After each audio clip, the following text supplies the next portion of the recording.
নমস্কাৰ এমএছ সাপোৰ্টৰ অন্য এটা ভিডিঅ'লৈ আপোনালোক সকলোকে স্বাগতম জনাই আজি আপোনালোকৰ কাৰণে লৈ আহিছো এটা অত্যন্ত গুৰুত্বপূৰ্ণ ভিডিঅ'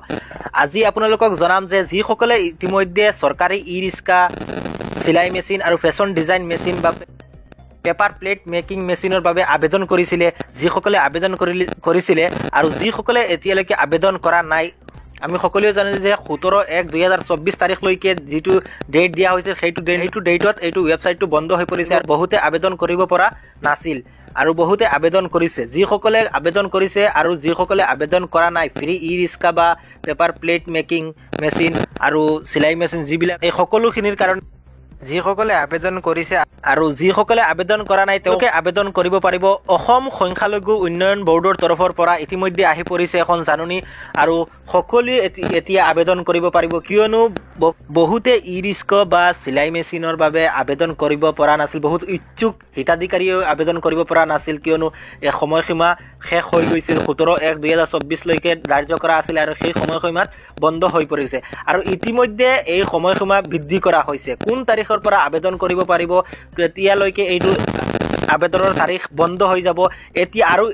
আৰু এই তাৰিখটো বৃদ্ধি কৰা নহয় এতিয়া যেটো তাৰিখ ইতিমধ্যে অসম সংখ্যালঘু উন্নয়ন বৰ্ডৰ তৰফৰ পৰা আকৌ বঢ়াই দিয়া হৈছে এইটো ডেট আপোনালোক সকলোৱে আবেদন কৰিব পাৰিব পুনৰ আবেদন কৰিব পাৰিব ফ্ৰী ই-ৰিক্সাৰ বাবে আপোনালোকে আবেদন কৰিব পাৰিব আৰু কেতিয়াৰ পৰা আবেদন আৰম্ভ হ'ব আৰু কেতিয়া এই আবেদনটো শেষ হ'ব এই সকলো তথ্য এইটো ভিডিঅ'ৰ মাধ্যমেৰে আপোনালোকক জনাই আছে ইতিমধ্যে আপোনালোকক অসম সংখ্যালঘু উন্নয়ন বৰ্ডৰ তৰফৰ পৰা এটা পোষ্ট জাৰি কৰা হৈছে এই পোষ্টটোত আপোনালোকক দেখুৱাই আছো যে ইয়াত কি কোৱা হৈছে এয়া আপোনালোকে স্ক্ৰীনত দেখিবলৈ পাইছে হবিব মোহাম্মদ চৌধুৰী এটা পোষ্ট কৰিছে তেওঁ হৈছে সংখ্যালঘু উন্নয়ন বৰ্ডৰ অধ্যক্ষ আৰু তেওঁ এটা ফেচবুক যোগে এটা পোষ্ট কৰিছে ইয়াত কোৱা হৈছে 2023-24 বিত্তীয় বৰ্ষত অসম সংখ্যালঘু সমাজৰ নিবনুৱাসকলক উপকৃত কৰিবৰ বাবে ই-ৰিক্সা সিলাই machine fashion design machine paper plate making machine UPSC coaching আদি বিনামূলীয়াকৈ আগবঢ়োৱাৰ এক আঁচনি গ্ৰহণ কৰা হৈছিল চৰকাৰে এটা আঁচনি গ্ৰহণ কৰিছিল যে ফ্ৰী ই-ৰিক্সা সিলাই machine fashion design machine paper plate making machine আৰু UPSC আদি এই বিনামূলীয়াকৈ আগবঢ়াব হিতাধিকাৰীসকলক আৰু ইয়াৰ বাবে ইচ্ছুক হিতাধিকাৰীসকলে আবেদন কৰাৰ সময়সীমা এটা বান্ধি দিছিল 17/1/2024 লৈকে এই তাৰিখলৈকে ধাৰ্য কৰা হৈছিল আৰু কিন্তু নতুন বৰ্ষ আৰু ভোগালী বিহুৰ বাবে আবেদনৰ সময়সীমা এতিয়া বৃদ্ধি কৰা হৈছে 24/1/2024 তাৰিখলৈকে বৃদ্ধি কৰা হৈছে এই সময়সীমা 24 তাৰিখ জানুৱাৰীৰ 24 তাৰিখলৈকে এইটো সময়সীমা বৃদ্ধি কৰা হৈছে ইতিমধ্যে আৰু ইচ্ছুক হিতাধিকাৰীসকলে এতিয়াৰ পৰা আবেদন কৰিব পাৰিব 20 তাৰিখৰ পৰা পুনৰ আবেদন প্ৰক্ৰিয়া আৰম্ভ কৰা হ'ব আৰু 20/1/2024 তাৰিখৰ পৰা পুনৰ অনলাইন মাধ্যমেৰে আপুনি আবেদন কৰিব পাৰিব আৰু ইতিমধ্যে ইচ্ছুক হিতাধিকাৰীসকলে এই ফ্ৰী ই-ৰিক্সা বা সিলাই machine fashion design machine automatic paper plate making machine এই সকলোখিনিৰ বাবে পুনৰ 20 তাৰিখৰ পৰা আবেদন প্ৰক্ৰিয়া আৰম্ভ হ'ব আৰু তেওঁলোকে আবেদন কৰিব পাৰিব আৰু ইতিমধ্যে এই খবৰটো আহি পৰিছে অসম সংখ্যালঘু উন্নয়ন বৰ্ডৰ তৰফৰ পৰা খবৰটো জাৰি কৰিছে আৰু টুইট যোগে এই খবৰটো সংখ্যালঘু উন্নয়ন বৰ্ডৰ তৰফৰ পৰা জানিবলৈ দিছে মুছলিম খ্ৰীষ্টান শিখ বৌদ্ধ জৈন আৰু পাৰ্চী এই সম্প্ৰদায়ৰ লোকসকলক এই সকলৰ কাৰণে এটা ভাল খবৰ কিয়নো এই সকলে সংখ্যালঘু উন্নয়ন বৰ্ডৰ তৰফৰ পৰা এই সকলৰ কাৰণে এটা ভাল খবৰ দিছে যে পুনৰ ফ্ৰী ই-ৰিক্সা সিলাই মেচিন এই কেইটাৰ বাবে আপোনালোকে আবেদন কৰিব পাৰিব যিসকলে এতিয়ালৈকে আবেদন কৰা নাছিল বহুতে আবেদন কৰিবলৈ সময় পোৱা নাছিল কিয়নো বহুতে ইনকাম সাৰ্টিফিকেটখন উলিয়াব পৰা নাছিল সাৰ্কুলৰ পৰা উলিয়াব পৰা নাছিল কিয়নো ভোগালী বিহুৰ কাৰণে সাৰ্কুল অফিচ বন্ধ হৈ আছিল আৰু তেওঁলোকে এই ইনকাম সাৰ্টিফিকেটখন উলিয়াব পৰা নাছিল কিয়নো জাননীখনত জাৰি কৰা হৈছিল যে ইনকাম সাৰ্টিফিকেটখন বাধ্যতামূলক আয়ৰ প্ৰমাণপত্ৰ ইয়াত আপলোড কৰিব লাগে যিহেতু তেওঁলোকে এইখন উলিয়াব পৰা নাছিল আৰু আবেদন কৰিব পৰা নাছিল সেই কাৰণে পুনৰ অসম সংখ্যালঘু উন্নয়ন বৰ্ডৰ তৰফৰ পৰা পুনৰ এই ডেটটো বঢ়াই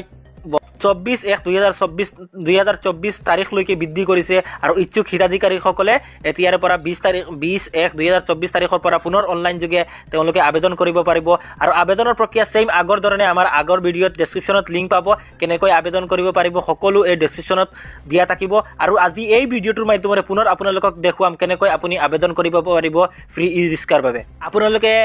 ইয়াত সাৰ্চ বাৰ আপোনাৰ হাতত থকা মোবাইল ফোনৰ সাৰ্চ বাৰত টাইপ কৰিব minority.com এনেকুৱা সাৰ্চ কৰাৰ পিছত এনেকুৱা এটা ইন্টাৰফেস খুলিব ইয়াৰ ইণ্টাৰফেচ খোলাৰ পিছত আসাম মাইনৰিটি ডেভেলপমেণ্ট বোৰ্ড এনেকুৱা এটা ইণ্টাৰফেচ আহিব আপোনাৰ হাতত থকা মোবাইল ফোনৰ জৰিয়তে আপোনালোকে আবেদন কৰিব পাৰিব তাৰপিছত ইয়াত আহিব প্ৰথমতে আহিব কোৰ্স আইটেম ইনফৰমেশ্যন আপুনি যি কিহৰ বাবে আবেদন কৰিব আজি আপোনালোকক দেখুৱাম যে ফ্ৰী ই ৰিস্কৰ বাবে টমটম যিখন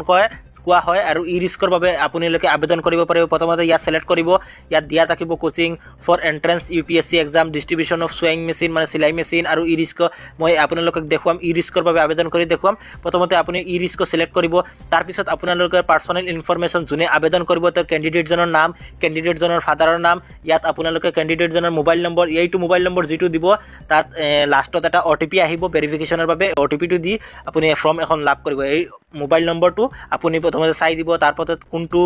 আপোনাৰ জেন্ডাৰটো সিলেক্ট কৰিব তাৰপৰত কোনটো ভিলেজ আপোনাৰ ভিলেজটোৰ নাম আপোনাৰ পোষ্ট অফিচৰ নাম পুলিশ ষ্টেচনৰ নাম সিলেক্ট আপোনাৰ যি ইয়াত সকলো আপুনি ডিটেইলছ যি দিয়া আছে সকলো আপুনি ফিল আপ কৰিব block pin number date of birth Aadhaar card আপোনাৰ আধাৰ কাৰ্ড থকাটো বাধ্যতামূলক আপুনি আধাৰ কাৰ্ড নম্বৰটো ইয়াত এন্টাৰ কৰাৰ পিছত কোৱালিফিকেশন আপুনি ইয়াত ন্যূনতম কোৱালিফিকেশন 5 পাস হ'ব লাগিব ইয়াৰ পিছত আপোনাৰ আধাৰ কোৱালিফিকেশন থাকিলে দিব কাষ্ট কমিউনিটি ৰিলিজন সকলো ইয়াত এন্টাৰ কৰাৰ পিছত মই আগৰ ভিডিঅ'টোত আপোনালোক জনাই দিছো সেই কাৰণে আপোনালোকে আগৰ ভিডিঅ'টো চাব আৰু এইটোত আমি থুলমুলকৈ আপোনাক জনাই দি আছো আৰু যিখন সাৰ্কুলাৰ পৰা আপুনি ইনকাম সাৰ্টিফিকেট লাভ কৰিব ইয়াত আয়ৰ কিমান বছৰি আয় কিমান দিয়া হৈছে সেইখন চাই আপুনি ইয়াত ইনকামটো বহাই দিব আৰু ডকুমেন্ট কি আপলোড কৰিব লাগিব প্ৰথমতে আপুনি ক্যান্ডিডেটৰ ফটো আপলোড কৰিব লাগিব ক্যান্ডিডেটৰ সিগনেচাৰ আপলোড কৰিব লাগিব আৰু আইডেন্টি প্ৰুফ হিচাপে আপুনি ভোটাৰ আইডি কাৰ্ড দিব পাৰিব পান কাৰ্ড দিব পাৰিব আধাৰ কাৰ্ড দিব যিকোনো এটা দিলেই হ'ব এড্ৰেছ প্ৰুফ হিচাপে আপুনি আধাৰ কাৰ্ড দি দিব স্কুল সাৰ্টিফিকেট আপোনাৰ যিখন স্কুল সাৰ্টিফিকেট আছে যোনটো পাস আপুনি স্কুল সাৰ্টিফিকেটখন আপলোড কৰিব ইয়াৰ পিছত আপুনি সাৰ্কুলাৰ পৰা আনা ইনকাম সাৰ্টিফিকেটখন ইয়াত আপলোড কৰিব ইয়াৰ পিছত এজ প্ৰুফ হিচাপে আপুনি এডমিট কাৰ্ডও দিব পাৰে আধাৰ কাৰ্ড দি দিলেই হ'ব আপুনি ইয়াত সিলেক্ট কৰি তাৰ পিছত আপুনি সাবমিট বুলি এটা অপচন আহিব ইয়াত সাবমিট কৰি দিব সাবমিট কৰাৰ পিছত আপুনি কৰাৰ পিছত এটা ওটিপি যাব আৰু ওটিপিটো ভেৰিফাই কৰাৰ পিছত এনেকুৱা এখন ৰিসিপ্ট খোল খাই আহিব আপোনাৰ এই ৰিসিপ্টখন আপুনি ৰাখি দিব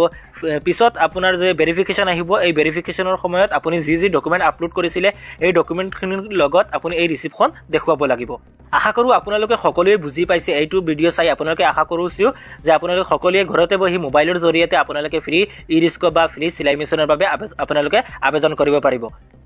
ভিডিঅ'টো ভাল পালে এটা লাইক কৰি দিব চেনেলটোলৈ নতুন আহিলে সাবস্ক্ৰাইব কৰিবলৈ নাপাহৰিব ধন্যবাদ